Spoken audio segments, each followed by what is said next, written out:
Good afternoon. My name is Dr. Tracy Newman, and I'm a pediatrician and the medical director here at the North Dakota State University Center for Immunization Research and Education, easier known as CIRI. Today, I have the pleasure to introduce Dr. Kristen Panthagani, who will be presenting this webinar titled Vaccine Communication in an Age of Polarization. Dr. Panthagani is a Yale Emergency Scholar focusing on health literacy and communication. She writes the newsletter You Can Know Things and is a contributing writer for the internationally renowned public health newsletter Your Local Epidemiologist. Her writing focuses on addressing public health rumors and has reached millions worldwide with features in the Wall Street Journal, New York Times, Forbes, and numerous other prominent outlets. Dr. Panthagani earned her PhD in genetics and genomics from Baylor College of Medicine, studying the human microbiome, and is currently a fourth-year resident in Yale's combined emergency medicine residency and research fellowship. Dr. Panthagani, welcome. You may begin. Thank you so much for that introduction, and thank you for having me. I'm really excited to be here. Let's get started. All right, starting with disclosures, I have no relevant financial relationships to disclose. And our learning objectives for today discuss the rules of misinformation versus miscommunication in driving vaccine hesitancy, recognize miscommunication and messaging failures during the COVID pandemic and how they contributed to vaccine hesitancy, and identify productive and counterproductive responses to individuals who are vaccine hesitant. Give me just 1 second. I'm going to minimize something so I can see better. Okay. All right, so those were the official approved learning objectives. Here's my unofficial, more informal learning objectives. Is that by the end of this talk, I'm hoping to help encourage and establish empathy for people who are hesitant about vaccines, and that you'll see there were valid reasons that people became confused during the pandemic, and then learn some tips for communicating about vaccines with clarity and empathy. So first, just a brief introduction of who am I and how did I get here? So this is a Facebook post from March 10th of 2020. At the time, I was in my last year of my PhD training at Baylor College of Medicine. And like many of you on this call, I was very distracted from my day job and looking at the emergence of the COVID data. I think at the time, the best available public data was a crowdsourced Google Sheet. And I started making these graphs comparing the US to Italy and posting them on Facebook. And what I found is there was a huge need for this type of communication. And so I kept going. And starting with my personal Facebook account, I kept making posts and I made fancier graphs. And then, as we all know, there was the emergence of a bunch of interesting and creative viral rumors about COVID. And so I started writing about those. And as I was doing this, one, I recognized that there was a huge need. But two, I kept asking myself, why can't people find answers? And why are they turning to their grad student friend on Facebook? So recognizing this need, I started a website called You Can Know Things. And the website, I continue to this day. It's now on Substack as well. And I started writing primarily about the rumors. So, I'm sure many of these you remember all of the controversy over masks, the idea that COVID vaccines will sterilize women, everything about hydroxychloroquine. So this was my focus for a long time, was addressing these rumors. And that's something I still do today. But as I went through this for about the first 2 years of the pandemic, I started to notice there was a big disconnect. There was a disconnect between the scientific community and the public, and what the scientific community was saying and what the public was hearing. So here's just a few examples. So this was something we would commonly see: the COVID vaccines work, stop spreading misinformation. But I was hearing in my comment section, didn't you all say the vaccines were 100% effective? Clearly they're not. And then this we still see all the time: mis and disinformation are the problem. That's why people don't trust vaccines. But I had people close to me saying things like, even using the word misinformation will turn a lot of people off from listening to you. And then this was another one that showed up in news articles. They don't even understand what vaccines are. You can't help the COVIDiots. We'll talk about that misunderstanding of the definition of vaccines in a little bit. And then you had people saying, okay, I thought vaccines gave us immunity, So why are so many vaccinated people getting COVID? Confusion over what immunity actually means. And then I feel like every single social media website for a while referred everyone to the CDC website. But on the other hand, I saw my friends in the town I grew up in sharing these viral rumors, not because they knew it was true or they even thought it was true, but because they were mad that these videos were being taken down off of YouTube. So there was a big disconnect between the messaging from the scientific community and the concerns and confusion and values for many in the public. And I think that's a big reason why we are where we are today. So how did we get here? This is just, I wanted to do a brief look at some of the factors contributing to vaccine hesitancy that I think sometimes get overlooked. So the first thing to remember is that vaccine hesitancy is of course not new. This is from 1892, and if you look back at that time, they were dealing with many of the same things we're dealing with today. That's a general distrust in medicine, a suspicion the vaccines didn't work, and with the introduction of vaccine mandates, objection to violation of personal liberty. And this is a film from 1982 showing distrust in the DPT vaccine. And of course, we all know this very infamous article in The Lancet in 1998 alleging a link between the MMR vaccine and autism. So this is not a new problem, but it feels like it's going into overdrive now. And there's a couple cultural factors that have been brewing over the last several decades that are contributing to this. So one that I think is often overlooked is the hygiene hypothesis. And this was a hypothesis in 1989 that infections were associated with a decreased risk of allergies. And of course, the further research showed it was much more complex than that. And it was actually more the beneficial bacteria in the microbiome that were likely the link. However, this led to a common belief that infections and germs are actually necessary and good for kids. And so that's a rumor still see circulating, is it's bad if kids don't get their exposure to viruses. Of course, we have all the wellness and natural marketing, which kind of burns this narrative into our brains, the appeal to nature fallacy that natural must be better and synthetic must be bad. We also have the problem that health information is provided often in a way that's too complicated versus misinformation is often explained in a very easy to understand way. So this was a study that looked at health information across different sources on the internet. And it's recommended that health information for a patient, at least patient-facing information, be provided at the 6th grade reading level. But overall, the average is much higher. It's the 10th to 12th grade reading level. Now, of course, this doesn't mean that everything we write about any health topic should be at the 6th grade level, but it does mean that we're probably missing a lot of people who need the information provided in a simpler way. We know that our healthcare system is in many ways broken, and for many people, their loss of trust in modern medicine starts with a bad experience in the healthcare system, and then later spreads to things like vaccines. And of course, we know that vaccines in many ways are a victim of their own success. People have forgotten the diseases because we've so effectively suppressed them. And then finally, we know misinformation is very profitable through many ways. Supplements is one way that people can say, you know, you don't really need the measles vaccine. I have a supplement you can take instead. And I know, at least I thought this, and I heard it commonly said before COVID, is that once there's a pandemic, then people will see the value of vaccination. And one of my absolute favorite movies is Contagion. And it's sad rewatching it. At the end of that movie, it ends with the vaccine saving everyone. And clearly that's not quite how it played out in real life. So we know that COVID vaccines have saved millions of lives. And this is just one model that estimates in the first year it prevented, or the first year that vaccines were available, it prevented 20 million deaths. Yet after the pandemic, trust in vaccines declined significantly. So in this graph, this is from 2023, you can see the change in the percentage of people who perceive vaccines as important for children before and after the pandemic. On the x-axis, we have countries, and on the y-axis, blue is an increase in the perception that they're important, and gray is a decrease. In the vast majority of countries, it went down.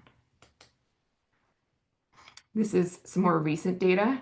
So this is from August of 2024. And it shows over the last 2 decades, Americans are less likely to say it is important for parents to have vaccinated their children.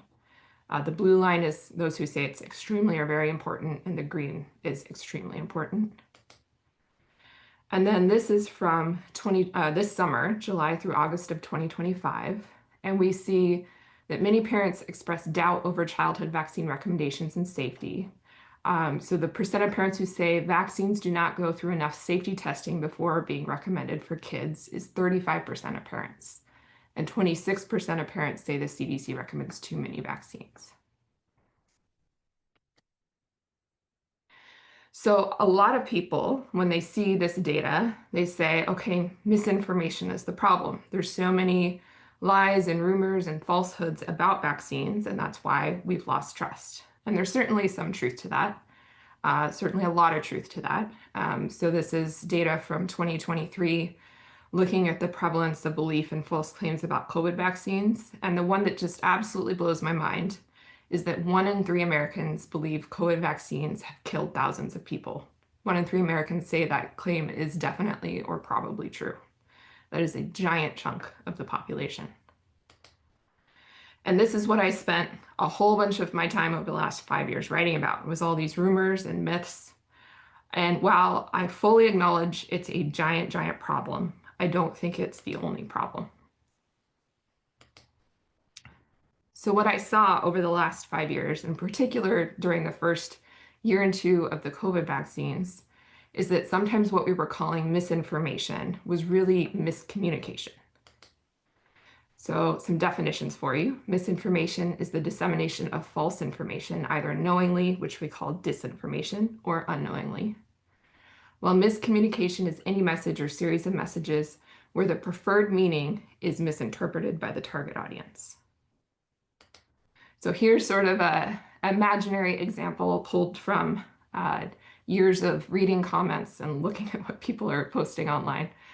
So starting with public health. Vaccination will give you immunity against COVID. Public, great, so I won't get COVID? Yep, it's 100% effective against severe disease and death. Awesome. All right, so we have buy-in.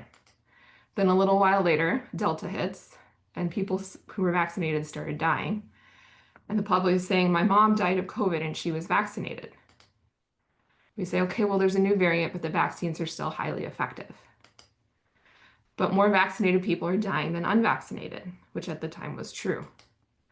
And then we say, oh, that's the base rate fallacy. And they say, what? I find the base rate fallacy is one of the hardest things to explain simply to the public. It's a very challenging concept. So I would call this all miscommunication. People, public health trying to communicate what's going on, but the messages are either overly simple or aren't explaining the full range of nuance, or it's a complicated concept that's just not being explained effectively. But a lot of this got labeled as misinformation. But this kind of sets the stage for the public to say, or I'm sorry, for the public to believe this message that comes along that says, hey, they're lying to you. The vaccines actually increase risk of death. They'll say, yeah, none of this makes sense. They're confused. And this is mis and disinformation. So with that in mind, here's my top 5 lessons learned addressing rumors and myths during the pandemic. And these are more focusing on the communication issues and communication failures on the public health side. And the goal is to learn from hindsight we have now, certainly not to blame communicators for mistakes they didn't see coming. Communication during the pandemic was extremely hard, and my goal is not to beat anyone up or have anyone beat themselves up, but instead learn so we can do better. So lesson number 1 is to set expectations. So here's just a brief trip down memory lane for you. This was June of 2020. This is when the FDA announced what their bar would be for efficacy for the COVID vaccines for it to be considered for FDA authorization. And the bar was 50% efficacy. So of course, all the pharmaceutical companies working on this and the scientists very focused on this read this headline and they had their expectations set. But at the time, there was so much other news going on that this barely made a blip in the headlines for the majority of the public. Most people did not see that that was the bar of what we would consider a successful COVID vaccine. 6 months later, that's when this really started to hit the news. So this was in December of 2020 when we started to get the press releases on the phase 3 data. And of course, we got headlines like this: Moderna reports 100% vaccine efficacy against severe COVID. And this is predominantly what set people's expectations about how well the vaccines worked, was these headlines. And this became a common talking point that all 3 COVID vaccines were 100% effective at preventing severe disease and death. And of course, if you remember at the time, we had so much opposition to the vaccines and so many lies and falsehoods that were circulating. And then we also had people who were wanting to wait to get their favorite vaccine based on the efficacy against symptomatic infection. So the goal of this messaging was to remind everybody, like, hey, all 3 vaccines are really good. Like, don't wait 2 months to get your favorite one, get the first one you can, which of course was a very well-intentioned message. But in hindsight, telling the public that vaccines are 100% 100% effective set people up to think they were perfect. And of course they were not. So this was the expectation. If you get the vaccine, you won't get COVID. And that's not what happened. So of course, Delta came and we started getting breakthrough infections. And then there was boosters. And then of course we had new variants and surge after surge.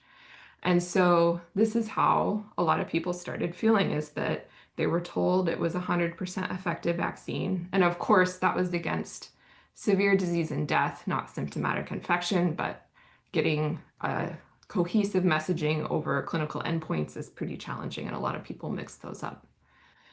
So that was their expectation. And then all of a sudden the messaging changed to, why did you expect a perfect vaccine? Vaccines aren't perfect. Stop spreading misinformation. That is how a lot of people responded. And you can understand how that made people potentially feel kind of gaslit by the public health messaging. So the lessons learned is, don't promise 100%. It's a promise we can rarely keep. And to communicate uncertainty, especially with early data.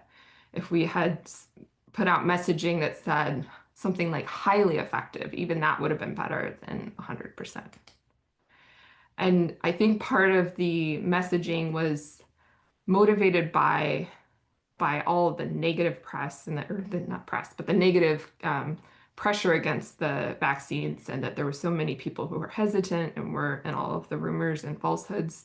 And so I think there was a fear to acknowledge that there may be any weakness in the vaccines to some degree. And that's just setting ourselves up for failure. So don't be afraid to say that vaccines aren't perfect. Not perfect. All right, so we're going to pause here for a knowledge check. So if we could go back in time, which headline would better set expectations about the effectiveness of the COVID vaccines? So imagine these as headlines in the news article that people are reading. A, the results are in, the COVID vaccines work. B, clinical trials show the COVID vaccines are highly effective. C, COVID vaccines significantly reduce the risk of hospitalization and death. And D, the vaccines stop COVID. Get the first one you can. Give you a second to think about it. All right, I would pick this one. Of course, there's a little bit of subjectivity to these headlines, but I would say C is the one that most clearly explains that it reduces the risk, but doesn't eliminate the risk. I think you could argue for B, that they're highly effective. I just suggested that like 2 minutes ago. But the word reduce, I think, is the ideal word to use, because it explains, that there is an effect, but it's not perfect. It's a reduction. All right, lesson number 2. Words confuse people. Speaking of the word reduce and works. So I don't know how many of you remember this rumor that was circulating, I think it was either 2021 or 2022, that the COVID vaccines aren't actually vaccines. And this was another thing that was labeled as, this is just misinformation, and people don't know what vaccines are, and people don't know what they're talking about, and they're uneducated. That was how a lot of people responded to this rumor. But if you dug into it, this is why people were saying that. So they pointed to a change in the definition of vaccine on, I believe it was the CDC website. And the old definition was a vaccine is a product that stimulates a person's immune response to produce immunity to a specific disease, protecting the person from that disease. The new definition is a preparation that is used to stimulate the body's immune response against a disease. Now, to, I'm sure all of you, those sound like identical definitions. But to a lot of people, this was a critical change because the word immunity was eliminated from the definition. So to understand why that was such a big deal to people, we need to go back to think about how people interpret the word immunity. So a lot of people think immunity is like an on and off switch. And this is understandable if you think about the colloquial definition of like legal immunity, or even how immunity is portrayed like on TV. It's kind of an on or off of either you're immune or you're not. And sometimes when we explain how childhood vaccines work, that simplified version is what we tell them. And I did an informal poll of what people think the word immunity means, and this was my favorite answer. Immunity is like in the zombie movies where the zombies can't get you. It's a yes or no answer. You're either protected or you're not. And of course, we know immunity is far more complicated than that, involving multiple very complex systems, and that it's not simply an on or off switch, but there's such a thing as kind of partial protection. But for a lot of people, what they had learned about childhood vaccines and what they had learned about the word immunity was if you get a vaccine, you get immunity and you're not going to catch it. So if vaccinated people are catching COVID, they deduced these must not actually be vaccines. And this belief was bolstered by the removal of that word immunity from the definition. There's other words that I saw confuse people over and over again.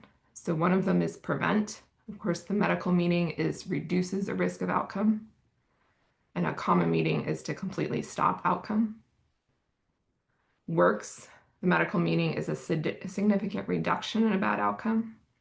The common meaning is completely effective. Safe. This is actually something I've stopped saying the phrase vaccines are safe because I think it confuses people. The medical meaning is a low risk of side effects and that the benefits outweigh the risks. And the common meaning is no risk of bad outcomes. So a lot of people, if you say vaccines are safe, they think that means it should have no side effects. And so instead, I usually try to frame it in a benefit risk framework instead of just safe or unsafe. Other words that confuse people, I mentioned this before, but I stopped using the word misinformation except in academic settings like this right now, and in academic publications, but in all public communication, I've stopped using this word because it means different things to different people. So the intended meaning is inaccurate information. How a lot of people interpret it is information you're not allowed to question.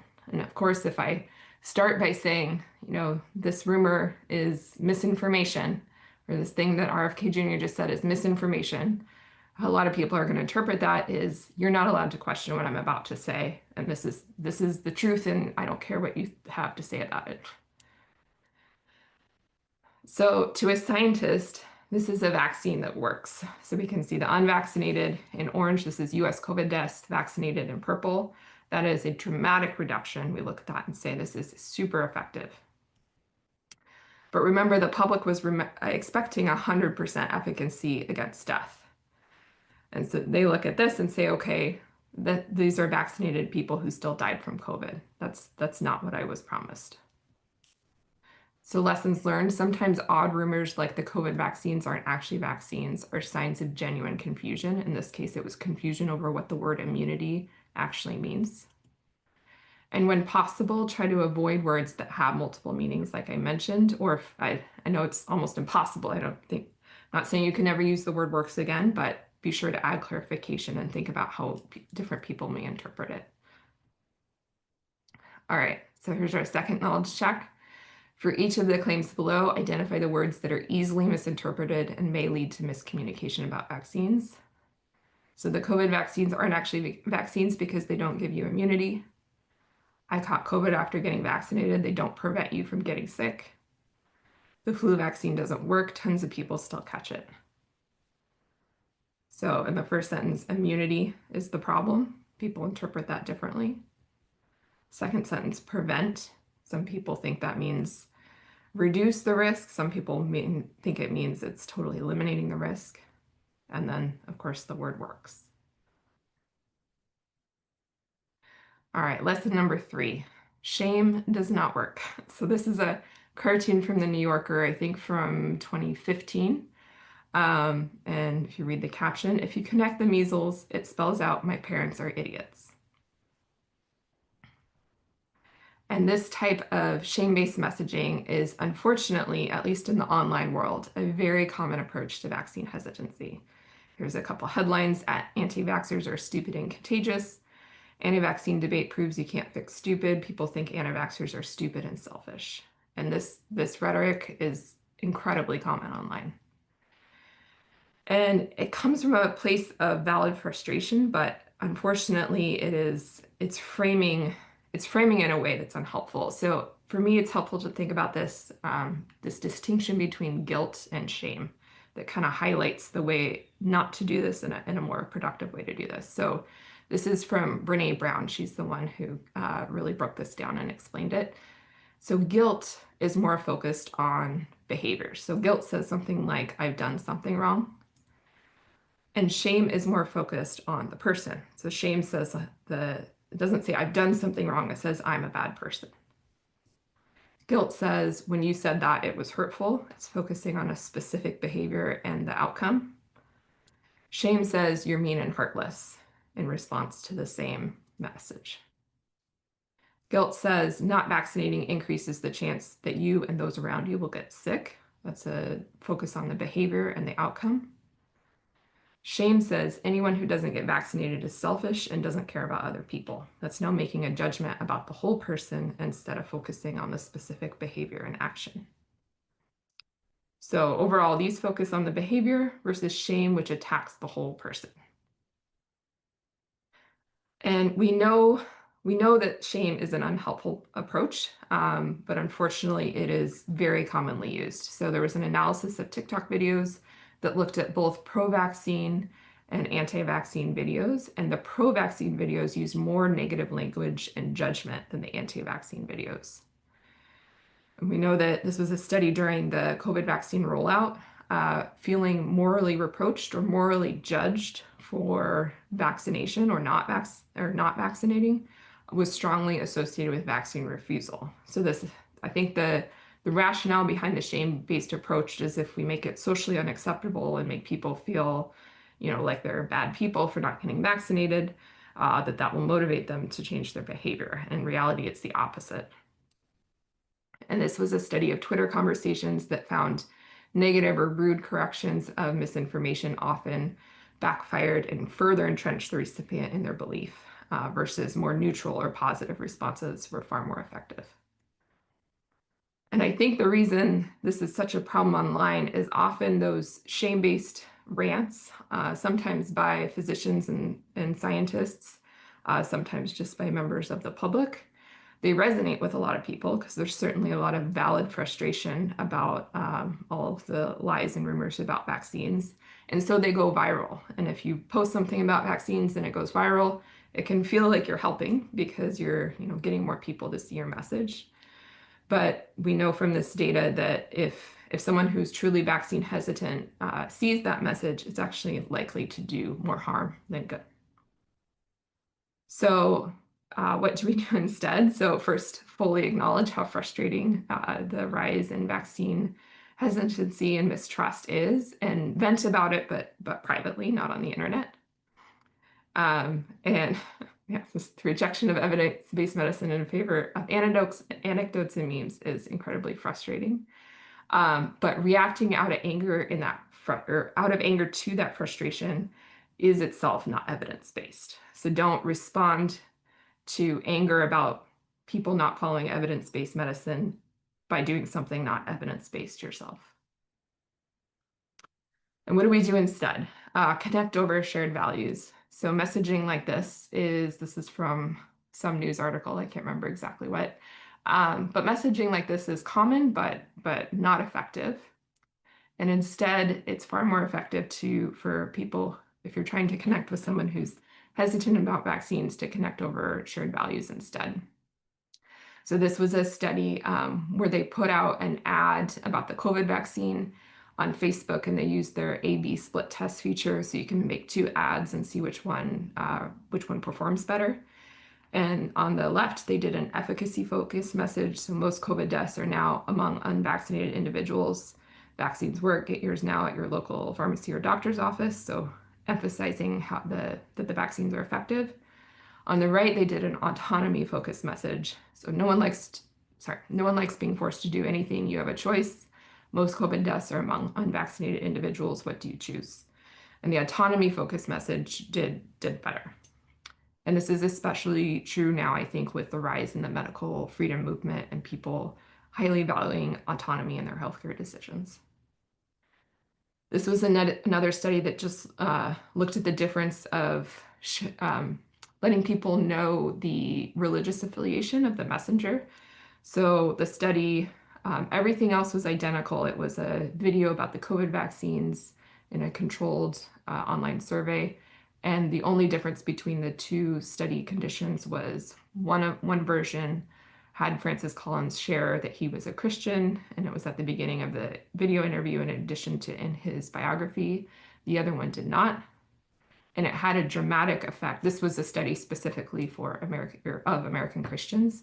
It had a dramatic effect on the trust that's in the bottom there, trust in the medical expert, and as well as a positive effect on vaccination intentions and willingness to encourage others to get vaccinated. So no difference in the facts that were shared or the strength of the argument about the vaccine. It was purely knowing that the messenger had that shared faith. This is a highly recommended TED Talk from Katharine Hayhoe. She's a climate scientist who's also an evangelical Christian. And she talks about how she shares messages about climate change and tailors them to the values of whoever she's talking to. And it's an amazing talk, and I highly recommend you watch it if you haven't already. All right, lessons learned: focus criticism on the data, not the person. And that shame does not work. Kindness does. And don't attack people who disagree about vaccines, but do connect over shared values whenever possible. And of course, it has to be genuine. Don't make things up. Don't pretend you value something if you don't. But wherever you can find connection, that's the best place to start. All right, knowledge check. Which of these statements avoids a shame-based approach to vaccine communication? I hope this one is easy and obvious. These were kind of painful, honestly, to write. So I hope you benefit from the pain that went into this question. Moms who send their kids to school unvaccinated don't care about other people's kids. Anti-vaxxers don't want vaccines, but then they come running to doctors when their kids end up sick. The decision to not vaccinate impacts not just you, but those around you. And I see someone thinks they know better than every pediatrician in the country. Of course, the answer is C. All right, lesson number 4. Don't confuse data and values. So this particularly came out when the COVID vaccine mandates were introduced. And what I was seeing over and over and over again is people were really angry about the mandates. And so they started attacking the efficacy of the vaccines. And what I wanted to be able to scream to people is, you can disagree with the mandate decision and still recognize that these vaccines work. Like, you don't have to, if you disagree with vaccines, that doesn't mean you have to attack the vaccine. Or sorry, if you disagree with mandates, it doesn't mean you have to attack the vaccine themselves. But this was a common logical error people were making, is feeling like, hey, I don't like that this was mandated, so my only recourse is to attack the vaccine itself. Unfortunately, the same mistake happened in reverse by some in the public health world, is that we saw these vaccines were super effective in reducing deaths. And so some of the messaging suggested that science says the vaccine mandates are the right decision. The problem with that is the decision around mandates wasn't purely an objective scientific one. So the objective data told us about the efficacy of the COVID vaccines, that things like that they decrease the risk of death. But of course, policy decisions aren't purely based on objective data. They're also based on values and ethical decisions. So, and these are more subjective. So examples would be the value that protecting public health is more important than protecting an individual autonomy, or protecting individual liberty is more important than protecting healthcare capacity. So these are, of course, very important decisions and values and ethics that need to be weighed and debated, but they're not purely objective in the sense that we can't design a randomized controlled trial to answer the question, which is more important, life or liberty? Both of those things are very important, and they're going to be weighed differently by different people in different situations. And of course, policy combines both of these, and we need both of them. The problem occurs when the value system, such as life is more important than liberty, is treated as if it's an objective scientific fact. And in some of the messaging, this is kind of what happened. So instead of acknowledging that these policy decisions were both based on objective data and subjective value judgments, it was presented all as if it was the science, and science backed all of it. And of course, the more subjective, ethical, and values-driven part is not decided by the scientific method, and people recognize that.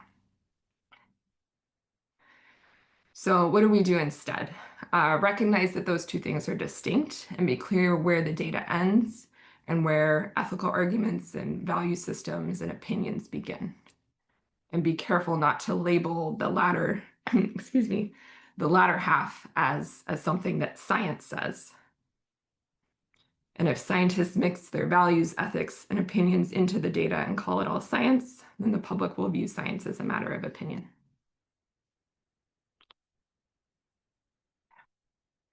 All right, last lesson, lesson number 5, is we need more trusted messengers. So I'm sure it comes to a surprise as no one that trust in institutions is declining. And I think this model represents how people, this is what I thought, how communication would go during the pandemic, is that we'd have our public health institutions, our national leaders putting out the messages, and people would listen.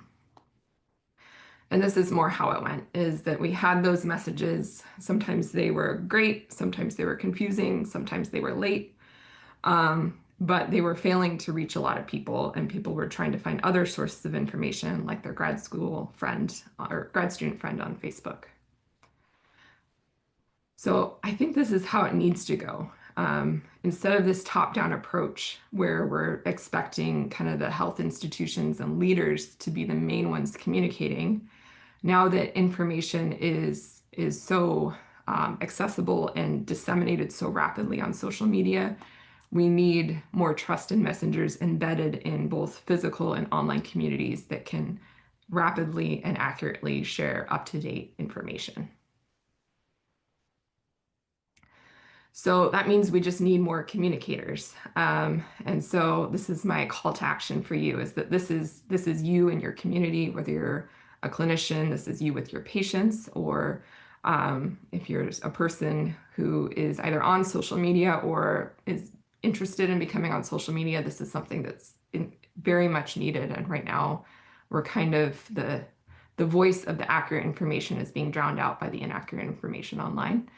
I recently wrote about this in the New England Journal of Medicine, the need to train more health communicators, and the need to integrate training in this sort of online informal style of communication, integrating that into medical school and graduate schools and nursing schools and public health schools. So if you'd like, the QR code leads to that article. And of course, I was just, this presentation could have been made before RFK Jr. came along and changed things, but this has just put gasoline on the fire. The problems were there before he became HHS secretary, but the volume has just been turned up. So I wanted to spend the last few minutes telling you about just some trending rhetorical tricks about vaccines that I've seen circulating more in the last year or so a lot of them centering around what RFK Jr. has said. So the first one is rewriting germ theory. So I've not read his whole book, but I read part of it. And there he talks about germ theory and kind of laments that it's become the dominant position in modern medicine. And one clarification is it's not that he doesn't believe germs exists, but instead he doesn't seem to believe that they are the main driver of disease. So this is a quote from his book: "When a starving African child succumbs to measles, the miasmist," which is what he seems to endorse, attributes the death to malnutrition. Germ theory proponents, aka virologists, blame the virus. The miasmist approach to public health is to boost individual immune response. And he talks a lot about nutrition and reducing exposure to environmental toxins. So the rhetorical trick that is commonly being used is this setting up this false dichotomy between the impact of infectious disease and then more chronic factors like nutrition and environmental exposures. And the way RFK Jr. is setting it up is you have to pick one. You have to say either the infectious disease is to blame or nutrition is to blame. And in reality, we know often both are playing a big role. And so in the case of the starving African child, we need to both address the malnutrition and address the measles. We don't have to pick one or the other. But the way he sets up this frame, the knee-jerk reaction is to emphasize the role of the infectious disease and not emphasize the role of nutrition when it's appropriate. And that lets him kind of go along with his narrative that doctors don't actually care about nutrition, which is, of course, not true.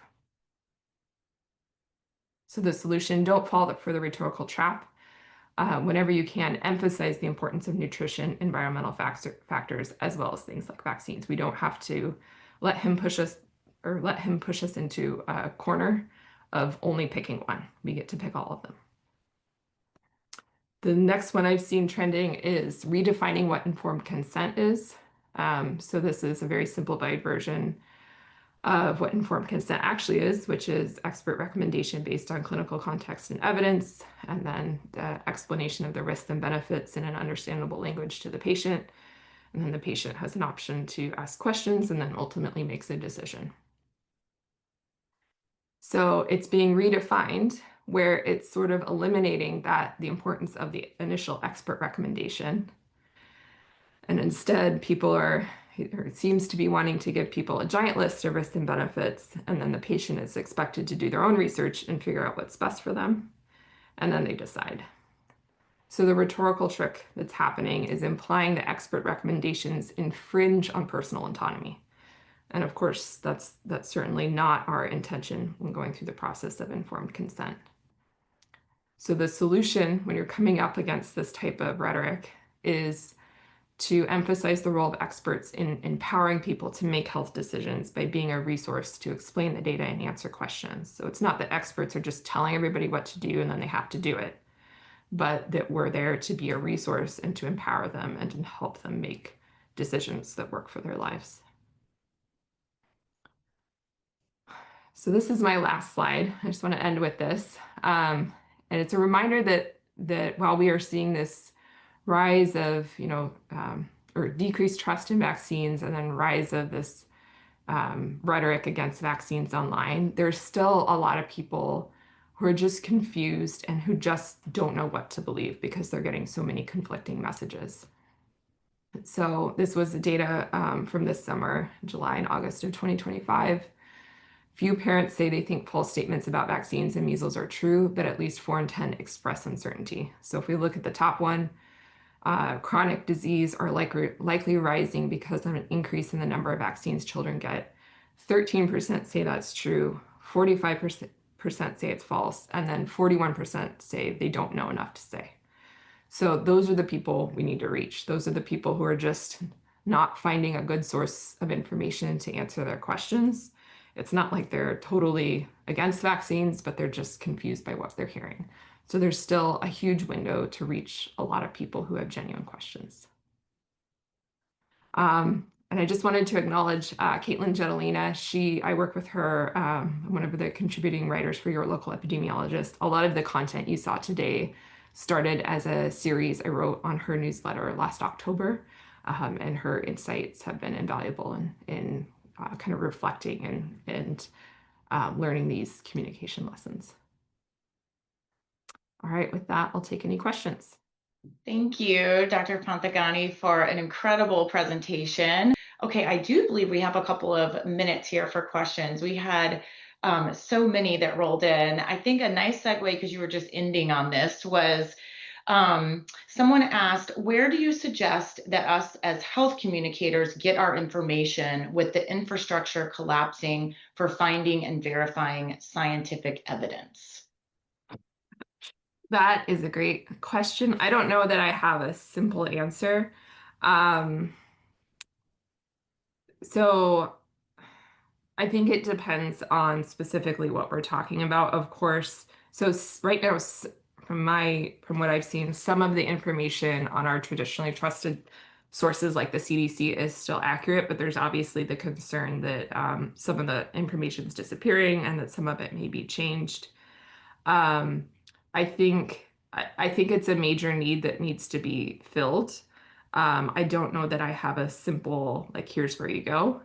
It's going to be a conglomerate of sources, university websites, the original literature. I think people, like, sort of in doing this more informal style of communication is going to be more important than ever to get that information out, because some of our traditionally trusted sources, I think, are going to become less reliable. So I'm sorry for that sort of non-answer answer, because it's No, a very I really I don't have an easy answer. I really appreciate it. I'll just share, as both a practicing physician and the medical director here, we often actually point people to places like your newsletter and Caitlin Jelina's newsletter. I also often point people to the medical societies, so the American Academy of Pediatrics, ACOG, AISD, etc. We've been pleased to see alt groups kind of standing up in this arena too, like the Vaccine Integrity Project and some of those others. So I do think this is maybe a moving target of a field, but I really appreciate the question, and I think you answered how we all feel. So, okay, maybe a couple more if you're willing. Someone asked, what would be your top 2 to 3 recommendations for healthcare personnel to help frame immunization content for the public? So, for example, websites, social media, etc. Okay, I guess I don't know if I can ask a follow-up question. Is this communication to the public like in a online setting, or is this one-on-one with patients? I think so. Yeah, I think they're saying, what would you be some recommendations from you for healthcare personnel or maybe vaccine experts who try to help frame immunization content or healthcare content for the public? Yeah, probably in social media or websites. Okay. Yeah. Man, there's a lot of different angles to this. I think one of the biggest challenges that we're seeing right now is that the the style of communication that we're all trained in as academics is not the style of communication that works online. And in a lot of ways, we have to sort of untrain ourselves to have the professional tone and keep our personal lives completely out of it. And instead, what works online is um, being being a real person that's like sometimes shares some of their personal life, brings storytelling into it, brings that emotional component into it, which is something I'm still learning to do. It's very hard.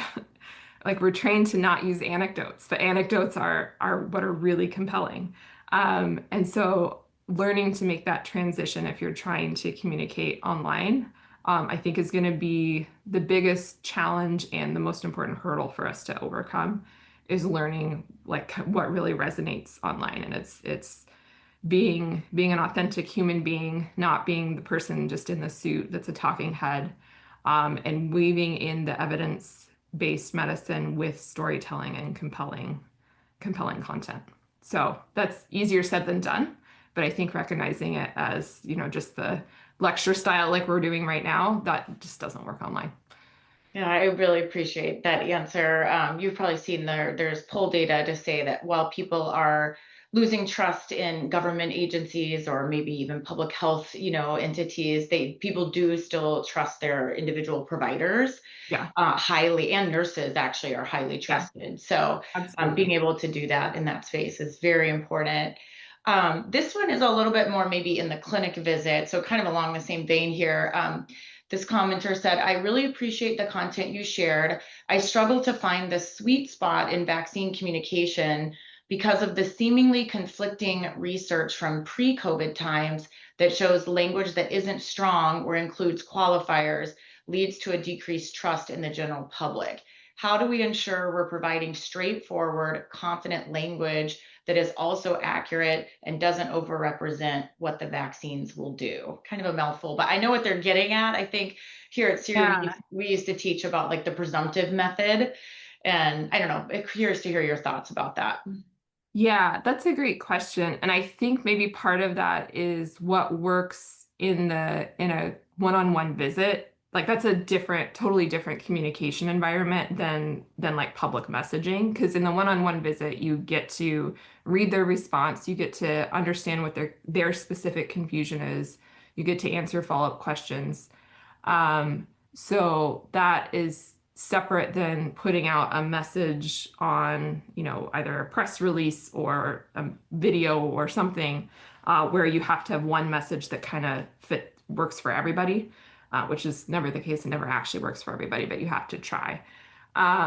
So I would say, I don't know that I have a definitive answer to that question. I think gauging what works for the individual, and I think in particular, if you have somebody in your office who's very on the like medical freedom side, autonomy side, that some of the traditional methods may not be as effective.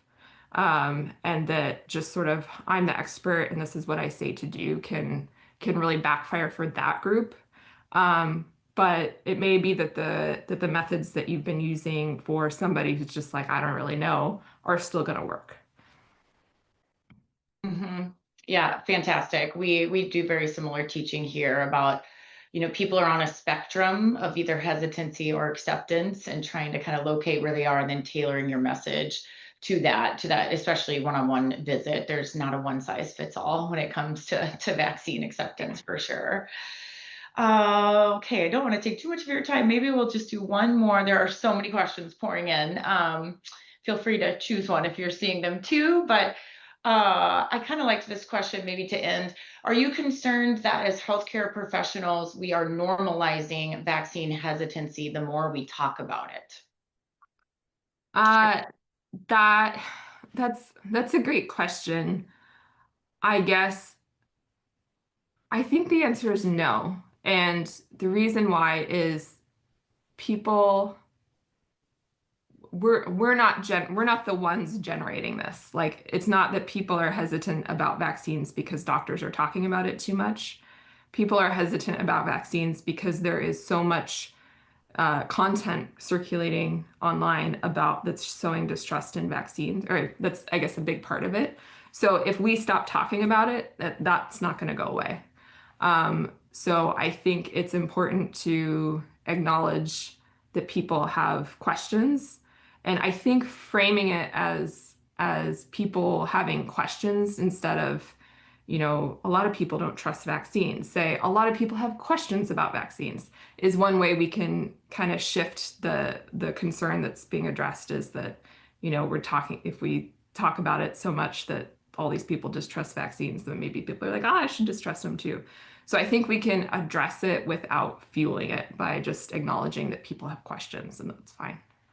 I really appreciate that answer. I think too, maybe not framing it as a debate, like Yeah. trying to not give legitimacy to that this is a Yeah. debatable thing, but exactly as you said, that reframing it as people having questions. So, well, I just want to thank you again on everyone on behalf of Siri, and thank you all for joining us today. We look forward to seeing you again at our next webinar. Have a great week. Thanks, everyone.